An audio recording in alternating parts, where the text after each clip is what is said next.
Men yoshman. Yuragimda ishonch, ko'zimda nur, qo'limda mehnat bor. Men yaratishga qodir yoshman. Men yoshman va yoshlik menga qanot. Men orzu qilmayman, men harakat qilaman.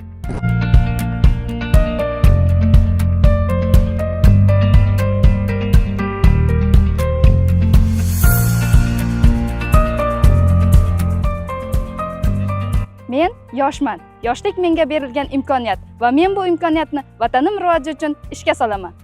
Men yoshman va men kelajakni bunyod etaman. Chunki har bir buyuk ish bir qadamdan boshlanadi.